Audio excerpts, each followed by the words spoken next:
Un trozo de linóleo. David H. Keller. Era un caso evidente de suicidio.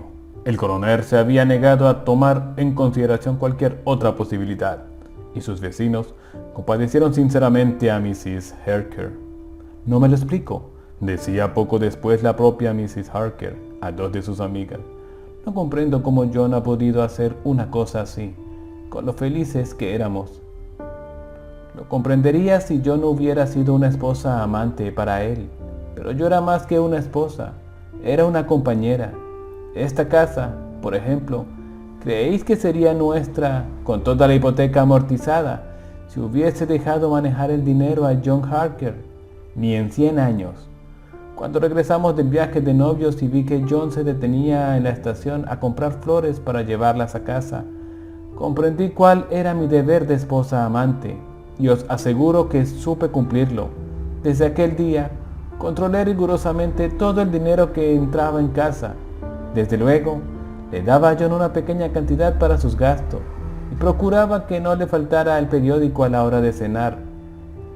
Pero no le permití que comprara el periódico al salir del trabajo, porque siempre se lo dejaba olvidado en el tren, y yo no podía aprovecharlo para cubrir el fondo de los cajones de las estanterías.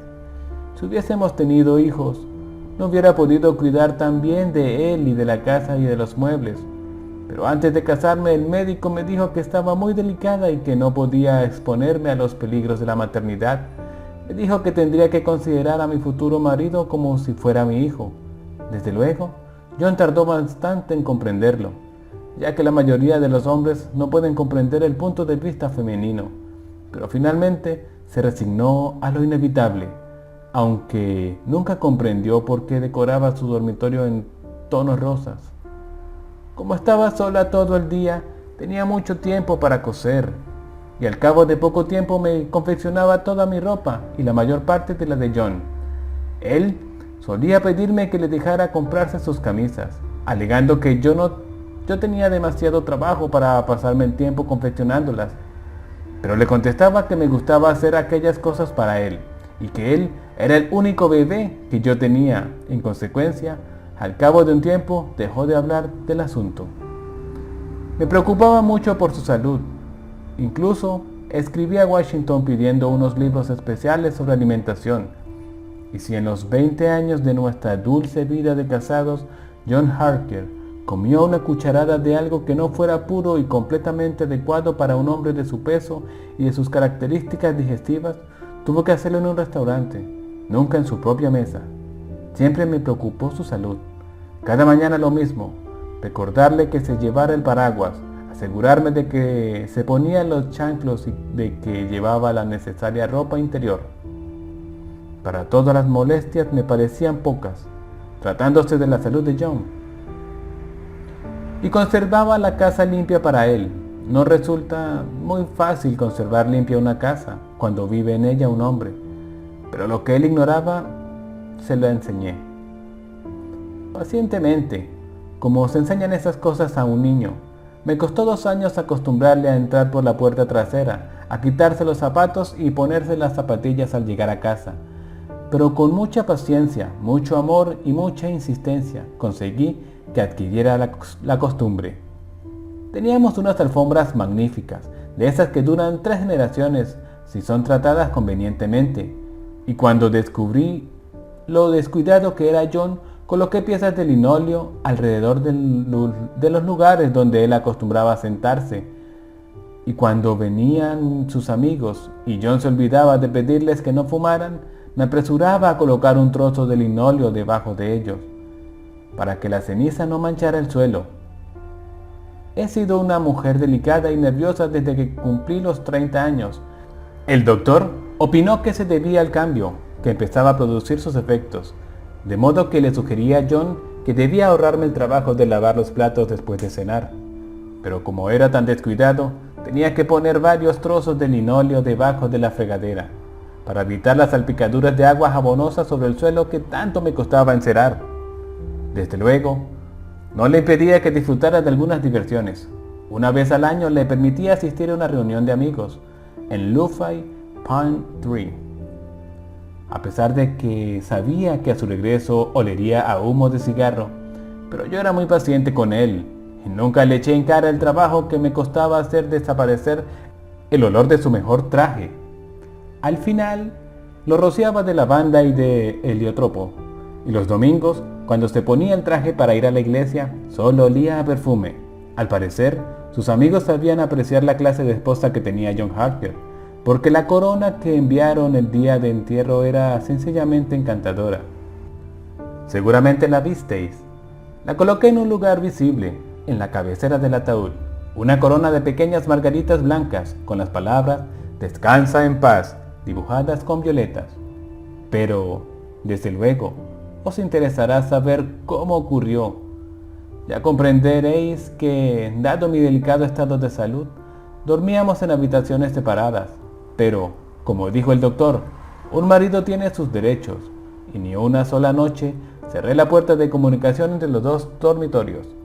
Debo añadir que John era un caballero, y ni una sola vez se aprovechó de mi amabilidad.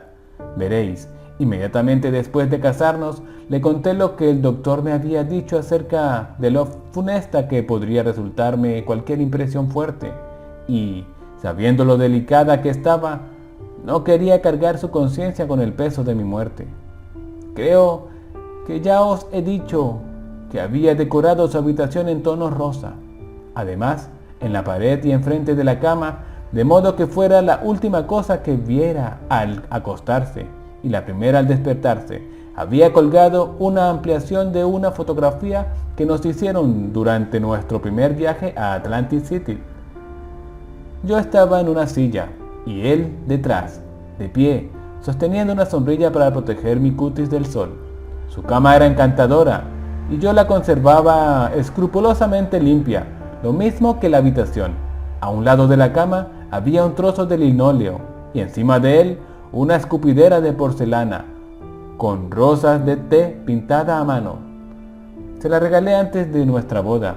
Desde luego, yo no incurría en la vulgaridad de fumar, aunque estoy convencido de que si se hubiera casado con otra clase de mujer, hubiera adquirido esa fea costumbre.